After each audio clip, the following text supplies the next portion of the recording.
송현우 집사님께서 성경 봉독해 주시겠습니다. 네, 오늘 말씀은 하바국 1장 12절에서 17절까지 말씀입니다. 구약 1303쪽입니다. 다 찾으신 줄 알고 봉독하겠습니다.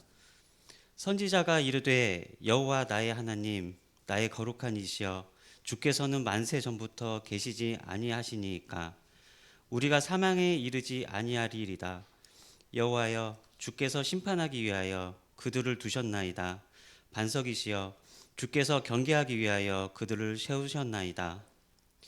주께서는 눈이 정결하심으로 악을 참아 보지 못하시며 패역을 참아 보지 못하시거늘 어찌하여 거짓된 자들을 방관하시며 악인이 자기보다 의로운 사람을 삼키는데도 잠잠하시나이까. 주께서 어찌하여 사람을 바다의 고기 같게 하시며 다스리는 자 없는 벌레 같게 하시나이까.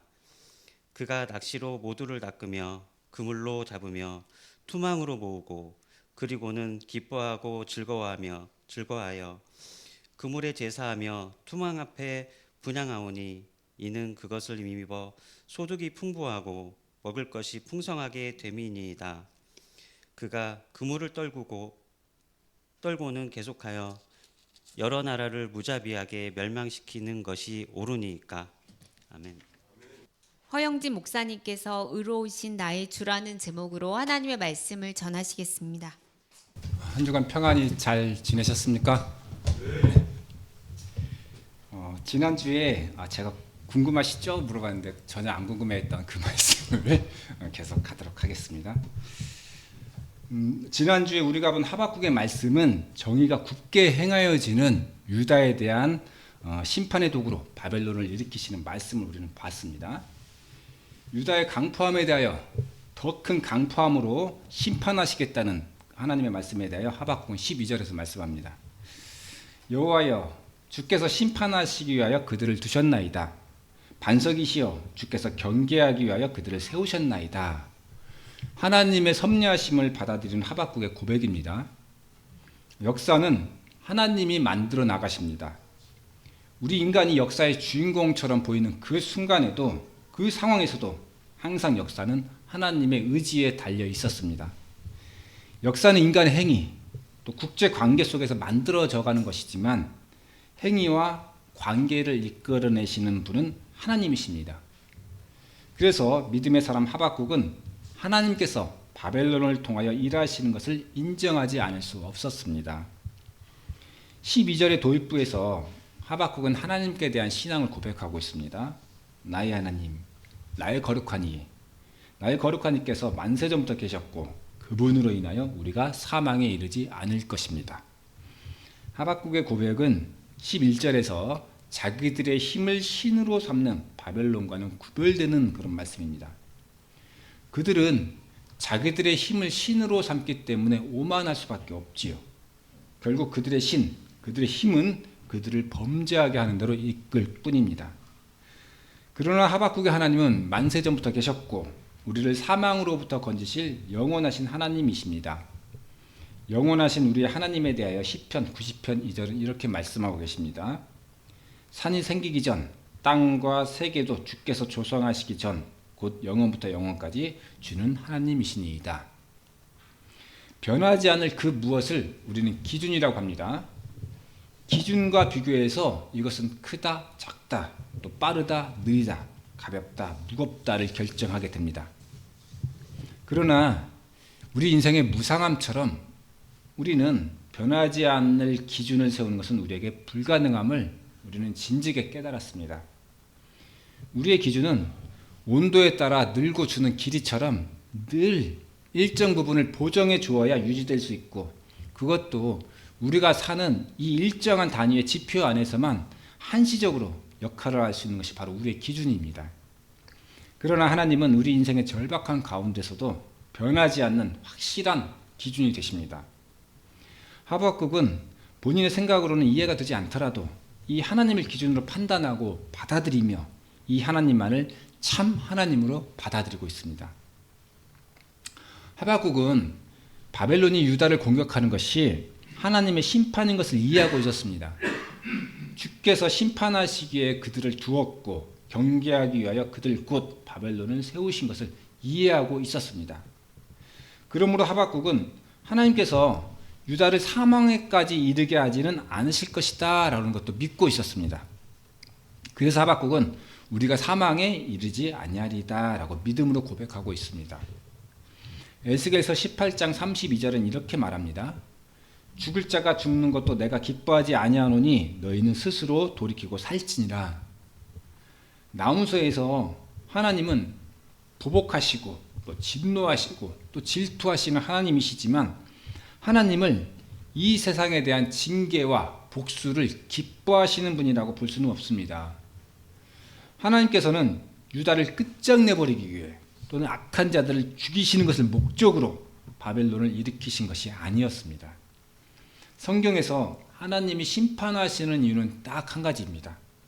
심판받는 자들이 또 심판을 받는 나라가 하나님의 뜻에 순종하여 당신의 목적을 이루도록 하시기 위함입니다. 요나서는 니느웨를 향한 하나님의 심판 선언과 또 동시에 그들을 사랑하시는 하나님의 두 마음을 담고 있음을 우리는 알고 있습니다. 니느웨를 심판하여 끝장내시려는 의지, 또 아끼고 사랑하시는 마음, 두 마음 중 어떤 마음이 하나님의 진심일까요? 결과적으로 니느웨에 대한 하나님의 심판 선언은 그들을 멸망에서 건져내는 도구였음을 요나서는 우리에게 말해주고 있습니다. 이 세상이 하나님께 순종하여 당신의 목적을 이루게 될 때에 온 세상은 함께 구원받을 수 있을 것입니다. 따라서 하나님의 심판은 하나님께서 세상을 구원하시는 그런 과정의 일부로 볼 수 있습니다. 그러나 그렇다고는 하여도 하박국은 여전히 하나님께 의문을 갖습니다. 하박국의 의문은 사실은 우리도 매우 궁금해하는 겁니다. 하박국은 하나님의 선한 목적이 이 땅 위에서 이루어지길 열망하는 것은 분명합니다. 하나님의 선한 목적을 위해 바벨론을 일으키셔서 유다의 악한 행위를 징계하신다는 것을 이해하고 있습니다.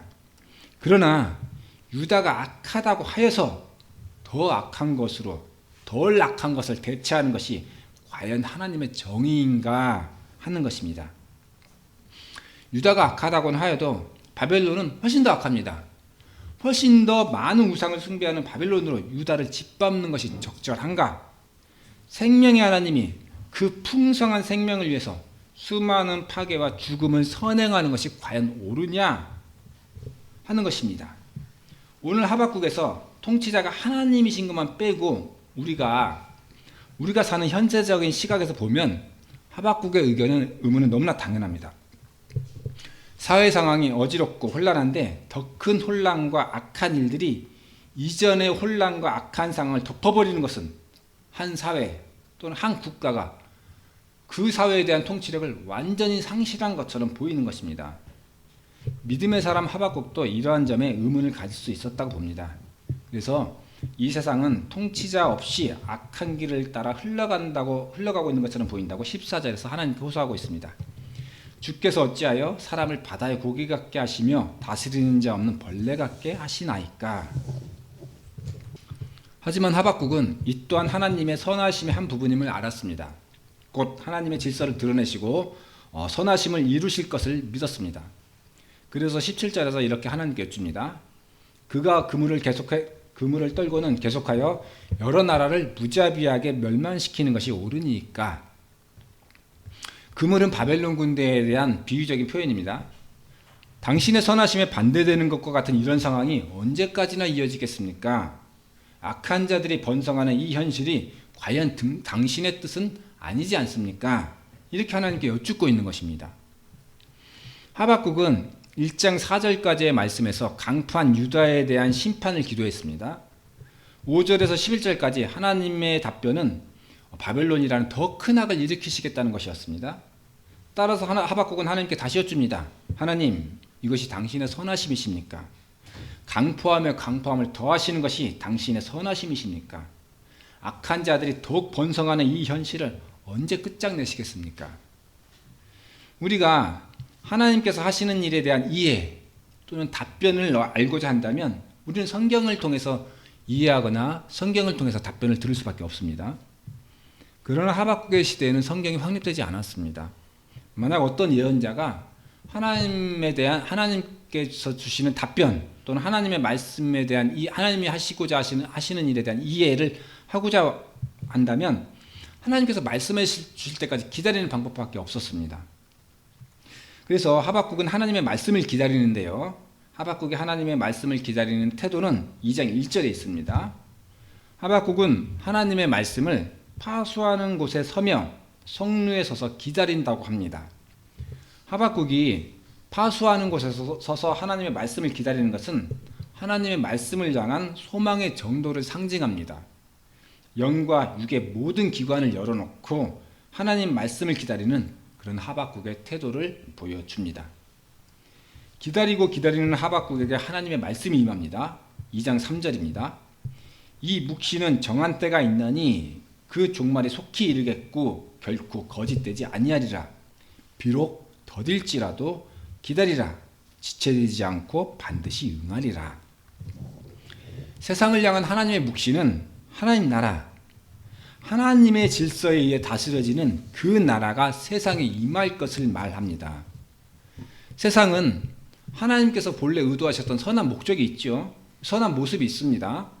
그런데 지금은 하나님께서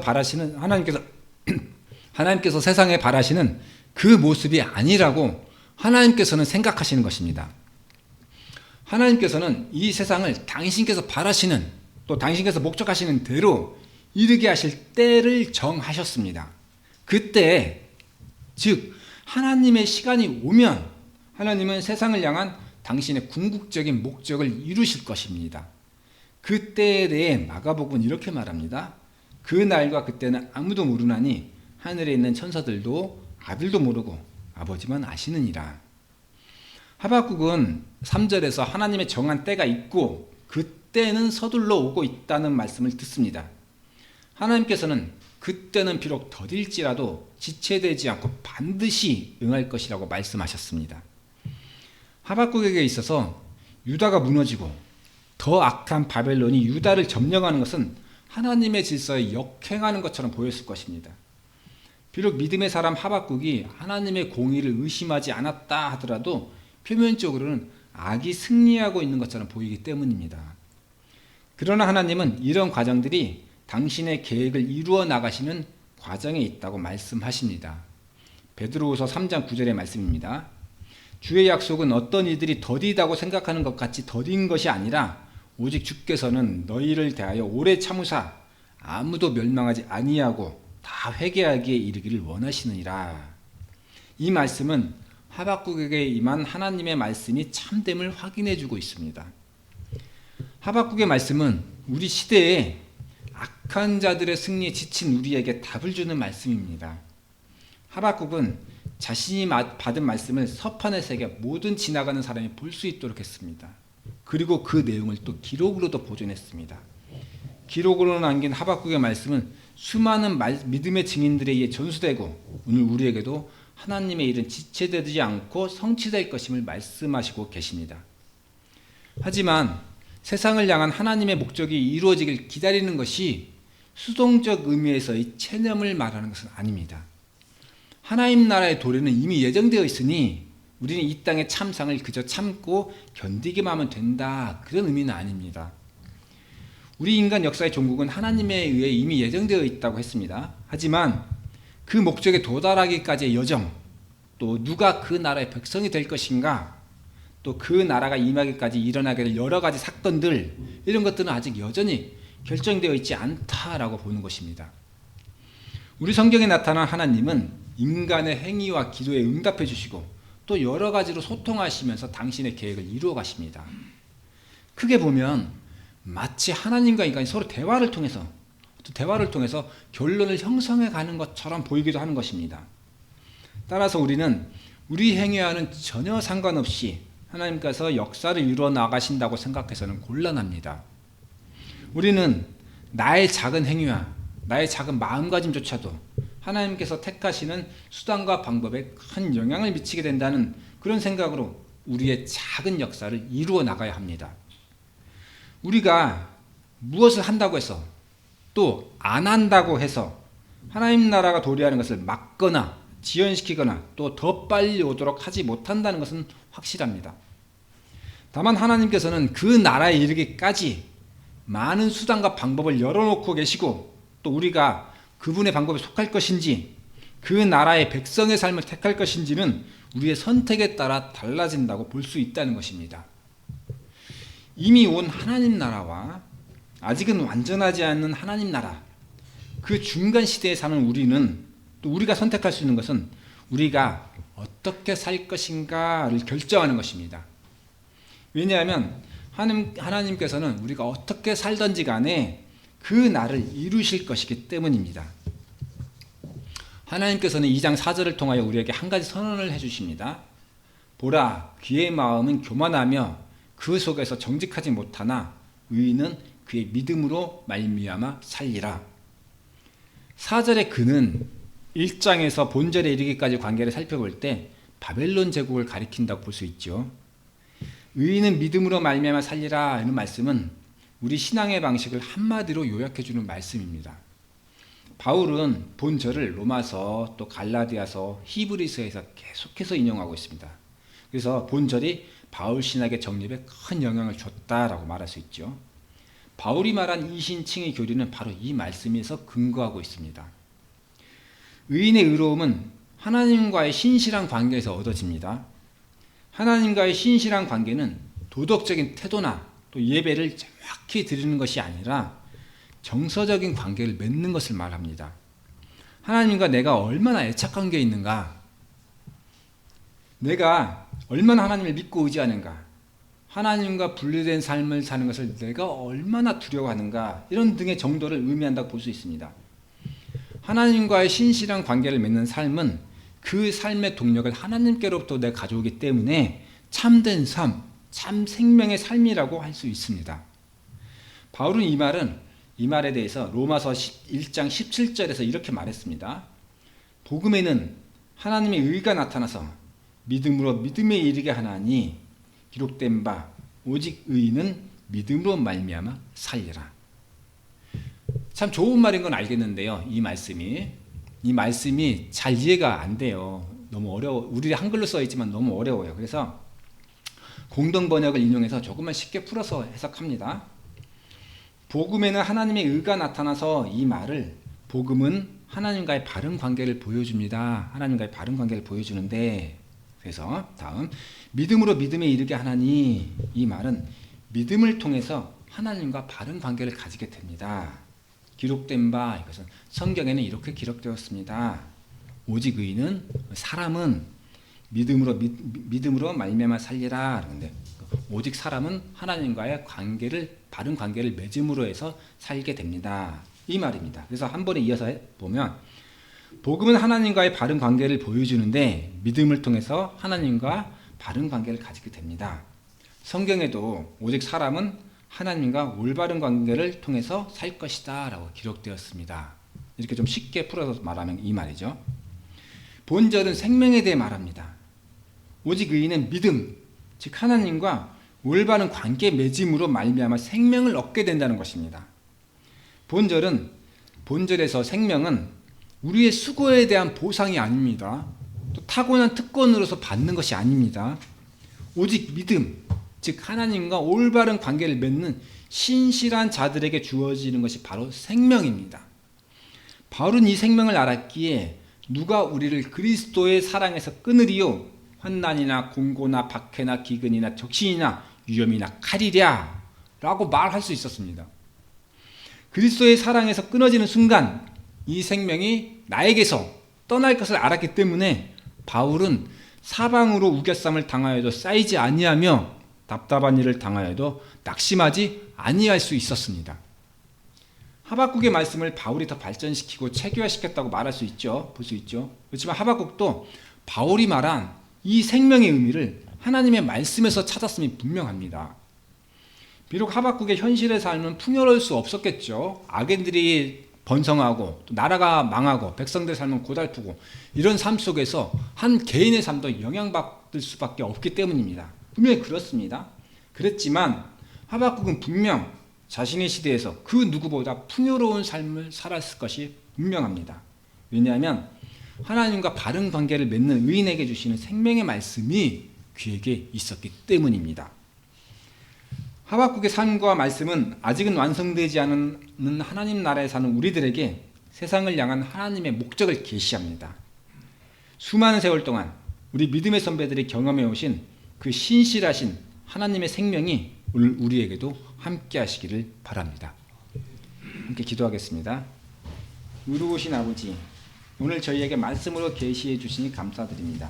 저희는 아버지의 계획과 뜻을 다 이해하지 못하지만 하나님의 의로우심에 의지합니다. 악이 넘치는 세상에서 저희 성도들이 악에 물들지 않고 부러워하지도 않고 오직 믿음으로 하나님의 법에 의해 살 수 있도록 인도해 주시옵소서. 하나님의 말씀에서 삶의 지혜를 얻게 하옵소서. 예수님의 이름으로 기도드렸습니다.